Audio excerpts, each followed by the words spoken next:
ठळक घडामोडी पाहण्यासाठी सबस्क्राईब करा आपल्या UTV मराठी वृत्तवाहिनीला. बेल आयकॉन दाबा आणि पहा आमचे व्हिडिओ सर्वात आधी आपल्या मोबाईल स्क्रीनवर. उल्हासनगर कॅम्प 4 आणि मळणेरे गाव याच्या वेशीवर SST महाविद्यालय आहे. ह्या विद्यालयात जवळपास 4 ते 5 हजार विद्यार्थी शिकतात. हे विद्यालय ज्या भूखंडावर उभारण्यात आले आहे, त्या भूखंडाचा मालकी हक्क हा बाळकृष्ण पाटील या अंध शेतकऱ्याकडे आहे. त्यांनी 2009 मध्ये भूखंडावर मळणेरे ग्रामपंचायतीची रितसर परवानगी घेऊन 2 मजली प्रशस्त इमारत उभारली. ह्या इमारतीत रुग्णालय उभारण्याचा त्यांचा मानस होता. त्यावेळी जेठा पुरस्वानी यांनी संपर्क साधून महाविद्यालय सुरू करण्यासाठी इमारत भाड्यावर मागितली. 7 ते 8 भाडे रक्कम वेळेवर दिल्यानंतर त्यांनी भाडे देणे बंद केले. त्यानंतर इमारत विकत घेण्यासंबंधी प्रक्रिया सुरू केली. मात्र प्रक्रिया पूर्ण न करता फसवणूक केली असे अर्जात नमूद केले आहे. बाळकृष्ण पाटील हे वारंवार तक्रार करूनही महसूल, पालिका प्रशासन, मुंबई विद्यापीठ हे न्याय देत नाहीत. दरम्यान व्यथित झालेले बाळकृष्ण पाटील यांचे एका शस्त्रक्रिया दरम्यान डोळे गेले आणि अंधत्व आले. तेव्हापासून हे प्रकरण व्हिसल ब्लोवर रवींद्र सिंग हे हाताळत आहेत. त्यांनी महामहिम राज्यपाल, महाराष्ट्राचे मुख्यमंत्री एकनाथ शिंदे, उपमुख्यमंत्री देवेंद्र फडणवीस, मुंबई विद्यापीठ प्रशासन यांच्याबरोबर पत्रव्यवहार केला आहे. ह्या पत्रव्यवहारात महाविद्यालय ज्या भूखंडावर उभारण्यात आले आहे, त्या भूखंडाचा मालकी हक्क बाळकृष्ण पाटील यांच्याकडे आहे. असे असताना महाविद्यालय सुरू करण्यासाठी परवानगी कशाच्या आधारे दिली, असा प्रश्न उपस्थित केला आहे. त्याला मुंबई विद्यापीठ प्रशासन उत्तर देत नसून टाळमटाळ करीत असल्याने अखेर व्हिसल ब्लोवर रवींद्र सिंग यांनी येत्या गुरुवारी विद्यापीठाच्या आवारात आत्मदहनाचा इशारा दिला आहे. याबाबत SST महाविद्यालयाचे प्रमुख जेठा पुरस्वानी यांच्याशी संपर्क साधायचा प्रयत्न केला असता मी पत्रकार परिषद घेऊन उत्तर देईन असे सांगत वेळ मारून नेली. ऐसा है कि बालकृष्ण धर्माजी पाटिल जो है ये पेशे में एक किसान है और 20 साल से इनके मेरे अच्छे ताल्लुकात है, इनके मेरे घर के संबंध अच्छे रहे हैं। तो इन्होंने एक बार मुझे बताया था कि ऐसा ऐसा ये SST college art of commerce का जो है मानेरे गांव किसमें है, आज जो KDMC के इसमें आता है, बहुत बड़ा प्लॉट है इनका, 34,000 फीट का वो जगह है और वो सारी जगह जो प्रॉपर्टी है वो इनके नाम की ही है। वहां पे वो जेठा चंचलदास पुरस्वानी ने कुछ वहां पे कॉलेज बनाया था और उसके पहले इनके कोई तो आपस में बात हुई थी कि भाई मुझे आप 3,25,000 महीने में हमें किराया देना चाहिए, कुछ इनकी बातचीत हुई थी। लेकिन मुझे समझ में आया कि उन्होंने कुछ 10-15 लाख इनको दिए थे, लेकिन उसके बाद में उन्होंने कुछ पैसा देना बंद कर दिया था। और बाद में वो ऐसा भी मुझे सुनने में आया कि मेरे घर का मैं सोना बेच के आपको पैसा देता हूँ, आप ये जमीन मुझे दे दो, ऐसा उन्होंने कहा था, ऐसा मुझे इन्होंने बताया था। लेकिन वैसा भी उन्होंने नहीं किया, न जमीन खरीदी, न तो पैसा दिया, न एग्रीमेंट बनाई, न रजिस्ट्रेशन बनाया, और ना इनको आज वो पैसा देते हैं। तो कुछ बीच में इनके दोनों में कुछ डिस्प्यूट हुआ था।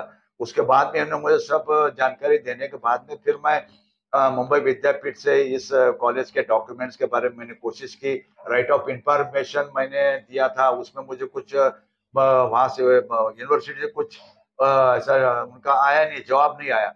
जवाब नहीं आने के बाद में 4 महीने हो गए, मैंने पूछताछ की, कुछ लेटर्स उन लोगों ने मुझे भेजे थे, लेकिन वो लेटर से मुझे कुछ समाधान नहीं हुआ।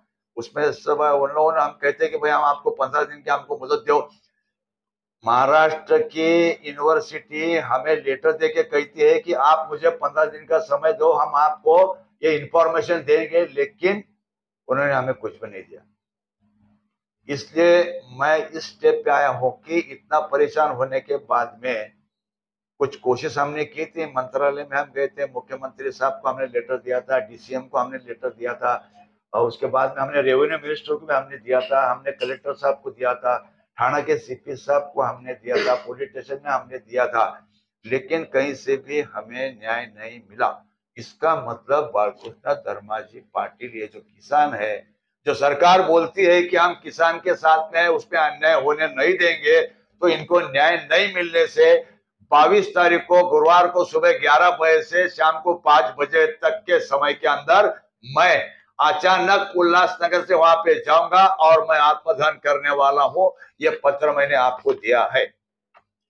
ये जवाबदारी। और दूसरी बात ये है कि मुझे अगर मुंबई विद्यापीठ के सामने अगर मेरे जान को कुछ कम ज्यादा हुआ तो इसके जिम्मेदारी तत्कालीन कुलगुरु और अभी जो कुलगुरु है डॉक्टर रविंद्र कुलकर्णी और जॉइंट सेक्रेटरी रविंद्र विसावे और भारती मैडम, ये सब के ऊपर ये जिम्मेदारी रहेंगी। मेरे मृत्यु को वो जिम्मेदार रहेंगे। और दूसरी बात, महाराष्ट्र शासन ही इसको जिम्मेदार रहेगा। महाराष्ट्र शासन इसको जिम्मेदार रहेगा, क्योंकि महाराष्ट्र शासन के इतने लेखी हम लोग कागजात देने के बाद भी उन्होंने इस पर कुछ नहीं किया और बोलते हैं कि शेतकरी को हम न्याय देंगे। एसएसटी कॉलेज की जो जमीन है वो इनकी है या वहाँ पे जो बनी हुई बिल्डिंग इनकी है? नहीं, एसएसटी कॉलेज की जमीन ही इनकी है। और वहाँ पे मैंने खुद बनाया है वो कॉलेज, वहाँ पे खड़ा रह के मैं खुद बनाया है। उसका आर्किटेक्ट थोड़ा साहब है। वहां पे मैंने जो अभी मैंने आपको पेपर दिए उसके अंदर कंस्ट्रक्शन जो बना है ना, उसका मानेरेगांव का बांधकाम परवाना ही इनके नाम का है। बांधकाम बनाने का परवाना इनका है। 7 बार इनका नाम है, 1.5 बार इनका है। बनाया इन्होंने 3 माले का है, नीचे भी उसके बनाया, ग्राउंड फ्लोर भी है। और इसके बाद में 7 बार है, फेरपार है, टैक्स पावती है, लाइट बिल है, इंडेक्स 2 है, रजिस्ट्रेशन पक्का है। और उसके बाद में उसके अंदर एने की ऑर्डर भी है, उसके अंदर। तो सारे जमीन के मालिक बालकृष्ण धर्माजी पाटील ही आज भी है, कल भी रहेंगे और इसके पहले भी यही थे। ही जागा मी खरेदी करताना घेतली होती, त्याच्यावर मी इमारत बनवली। इमारत बनवली, हा माणूस माझ्याकडे आला, बोला आपको भाड़े पे देंगे क्या मेरे को? बोला हाँ, बनने के बाद में आपको भाड़े पे देंगे मैं। पर त्यांनी मला काही महिने दिला भाड़ा, नंतर तो भाड़ा ही बंद केला। नंतर बोलतो मैं आपका बिल्डिंग विकत लेना चाहता हूँ। बोला ठीक आहे। मग त्याने 100 रुपये स्टॅम्प वरती माझ्या बरोबर अग्रीमेंट केला का 6 महिन्यात तुम्हाला मी अर्धा पेमेंट देतो आणि 15 महिन्यात पूर्ण पेमेंट करतो। त्यांनी त्याच्यानंतर मला बोलतो 2 महीने में देगा, 4 महीने में देगा, नंतर काही रुपयाचा पत्ता नाही। असे वाढवत बरेच काळ निघून गेला आणि त्यांनी माझी पूर्णपणे फसवणूक केली आणि 1 रुपया नाही देता आता तो माझी बिल्डिंग बलकावून बसलेला आहे। ती माझी मला बिल्डिंग मिळावी, मला न्याय देण्यात यावा, आज एवढाच हेतू, दुसरा काय हेतू नाही माझा। या विषयावरती तुम्ही काय पत्रव्यवहार वगैरे केलाय का? आणि कोणी तुमची जागा बळकावली, कुठली जागा आहे ती जरा सविस्तर सांगा। मानेरे गावात एक इमारत बनवलेली मी, त्याच्या एसएसटी कॉलेजच्या नावात तो पृश्वानी, जेठा पृश्वानी म्हणून हा चालवतो तो कॉलेज। त्या कॉलेजशी माझा काय संबंध नाही, इमारत माझी आहे। त्याने काय बोर्ड लावून ते बनवले। हा व्यवहार किती ठरला होता, तुम्हाला काय पेमेंट दिलं? हा व्यवहार 3.5 करोड रुपयाला ठरला होता। नंतर त्याने मला 15 लाखाच्या वरती मला पेमेंट झाला नाही। या संदर्भात पोलिसात तक्रार मी पोलिसात वारंवार गेलो, तक्रार केली, अर्ज केला। ते येतात, स्टेटमेंट घेतात, सही घेतात माझी, झाला तुमचा जा। याच्या पलीकडे काहीच करत नाही, पोलीस स्टेशन नाही किंवा कुठे न्याय मिळाला नाही। आमचे साहेब आज मुख्यमंत्री झाले, त्यांच्याकडे मी वारंवार गेलो होतो। ते जिल्हा प्रमुख असताना सुद्धा त्यांना मी पत्रक दिलेले आहेत। आमचे बालाजी किनीकरांनी मला पण पत्रक दिले आहेत आताच्या वेळेस। आमदारचे आमचे आहेत बालाजी किनीकर, त्यांच्याकडे पण 10-12 वेळा गेलो। अरुण आशांकडे गेलो, कोणी काही लक्षच घालत नाही। न्याय नाही मिळत म्हणून आज मी पत्रकार परिषद घेतली, मला न्याय देण्यात यावा। सरकारी यंत्रणा तुमचे स्टेटमेंट वगैरे घेते, मग कारवाई का नाही करत? कारवाई का करत नाही? आता काय समजून ते बांधिलकी असेल त्यांची कोणाची, आता काय आपल्याला सांगते। मी दोन्ही डोळ्यांनी आणलाय, मला काय दिसत, माझं बायपास सर्जरी झालेली आहे, ब्रेन हेमरेज झाला, 4 ऑपरेशन, आता मला अजिबात दिसत पण नाही डोळ्यांनी। त्याच्यामुळे हे लोक माझा फायदा घेतात ना, राजकीय लोक लक्ष नाही करत।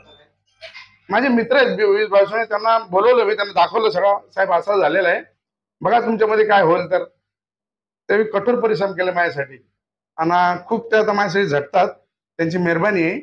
आजपर्यंत असा माणूस मला कुठेच भेटला नाही आणि दोस्तीच्या हिशोबात त्यांचे आमच्या जुने पुराणे 20 वर्षापासून संबंध आहेत, घरचे रिश्ते आहेत, येणं जाणं आमचा। तो दयाळू माणूस आहे बिचारा, तो खूप मदत करतो माझ्यासाठी, धन्यवाद, त्यांना माझा प्रणाम आहे। मैं महाराष्ट्र में कोળી समाज का कोળી उपाध्यक्ष करके काम करता हूँ समाज का। महाराष्ट्र में कम से कम 1 कोटी के ऊपर कोળી समाज की संख्या है। बीच में मेरे को मालूम गिरा, क्या बालकृष्ण पाटिल इनके प्रॉपर्टी के बारे में न्यूज के माध्यम से आप लोगों के ने जो न्यूज दिखाया बीच में, और उसका पाठ पुरावा रविंद्र सिंह जो कर रहे हैं, तो उनके इनके साथ में हम इधर कुलगुरु के पास भी गया था न्याय मांगने के लिए, लिखित निवेदन दिया था। राज्यपाल के पास गया, राज्यपाल को मिला, उधर निवेदन दिया, बहुत जगह सब जगह इन लोगों ने निवेदन दिया। उसके बीच में केडीएमसी में इनका कुछ 45-50 लाख रुपया जो इतने सालों से टैक्स भी भरना चाहिए, वो भी नहीं भरा। इनको जो भाड़े का उनका कुछ व्यवहार हुआ था वो भाड़ा भी दे रहा नहीं, इनका प्रॉपर्टी, उसके बाद में इनका प्रॉपर्टी के वो कब्जा करके बैठा है। और इसके बारे में मालूम होते समय हम लोगों ने सोचा, फिर क्यों नहीं, हम लोग मिलने को गया तो इनको बराबर उत्तर नहीं दे रहा है, तो हमने सोचा अभी इसके बारे में जो 22 तारीख को जो सिंह है, सिंह के माध्यम से वो आंदोलन का इशारा दिया है उसने। अगर इस अभी 22 तारीख तक इन लोगों ने न्याय नहीं दिया तो हम भी पूरा समाज के तरफ से हजारों के संख्या में विद्यापीठ के ऊपर बहुसंख्य से मोर्चा निकालूंगा। ठळक घडामोडी पाहण्यासाठी सबस्क्राईब करा आपल्या UTV मराठी वृत्तवाहिनीला. बेल आयकॉन दाबा आणि पहा आमचे व्हिडिओ सर्वात आधी आपल्या मोबाईल स्क्रीनवर.